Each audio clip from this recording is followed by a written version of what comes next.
So our first video is going to be about some of the basics around brain research, and below you should see a link to some notes, one page of notes that you can, on page 2, I believe, of the slideshow, you can use to fill in what as you are learning, if you want to play along while the video is going and fill it in. What I personally like to do is to write my notes out on paper and then fill in the online piece after the video is over. But you do you, and let's hop in there to some of the basics about brain research. First of all, the brain itself is very complex.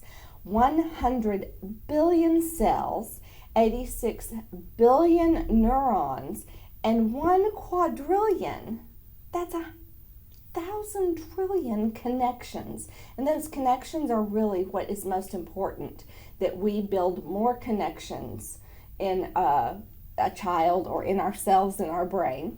It can generate 23 watts of power, and that's enough to power a light bulb. Pretty amazing. But the processes are slow. 2.5 million gigabytes, and in a second, only 6 bytes are processed. So it processes slowly, and yet it's so very big and complex. So it's important to know that learning involves changing the brain. So here it is, complex, and it moves a little bit slow, as we looked at, quite slow. And so having those changes in a complex thing that moves slowly means we have to give time for learning. And I know we always feel like we don't have enough time, but if we reuse the time that we have, we can really make a huge impact. Other basics that we need to know.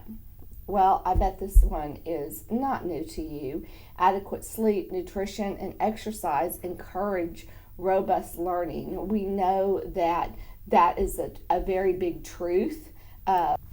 We know how important those things are for brain development, and when children are not getting enough sleep, or when us ourselves are not getting enough sleep, nutrition, or exercise, it's very difficult for those things in our brain to perform the way that we want them to. So, very important piece of information that I'm sure you're pretty much aware of. However, did you know that learning involves changing the brain? Adequate sleep, nutrition, exercise encourage robust learning, which we already talked about.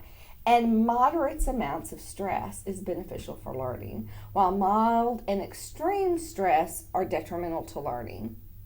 See, when we are in a state of fear, there are stress hormones in our bloodstream. Researchers have shown that low and medium levels of stress hormones called cortisol improve learning and enhance memory, whereas high levels of stress and hormones have a bad effect on learning and memory. So we want to keep that stress moderate for students and not go overwhelmed, which I know can sound like, well, that's a little bit of a tightrope walk in the classroom, but we're going to show you some quick and easy ways that you can do that. According to 2016 research carried out by Stockholm University, stress can directly affect our abilities to create short-term memories, meaning it's more difficult to retain new information and keep it close at hand, inhibiting our natural learning process. So when a kid is going through extreme stresses in their life, which can be positive changes, because any change promotes stress, such as moving, or even you yourself when you're first married or you're in a new job, those are great changes to your life, but they can cause stress. So we want to create in the classroom a small level of stress, but not a large one, and understand the large stressors impact that students might be experiencing outside of the classroom. So the basic way that you can increase or create moderate stress in the classroom is to question.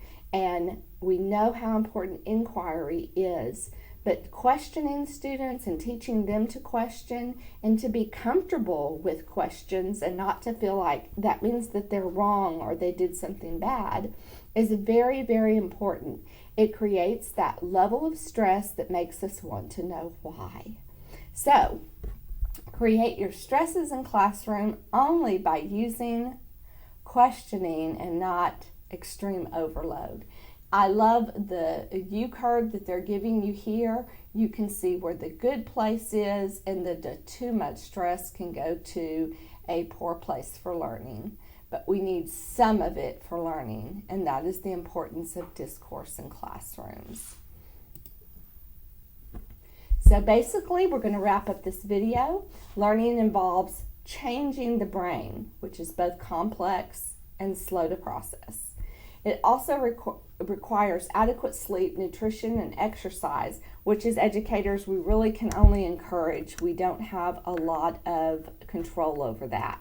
Moderate stress is beneficial for learning, while mild and extreme stresses are detrimental to learning. So we want to be aware of what kids are going through outside of the classroom, and then help them learn how to cope and focus in on the questions, the stress that we're going to create in classroom through discourse.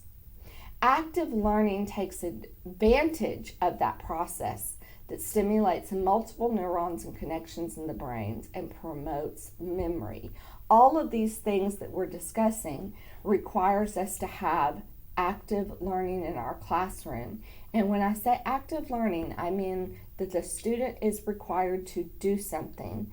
In fact, a good rule of thumb is how much of my students are doing in this exercise, and how much am I doing in the exercise, and putting off more on our kids.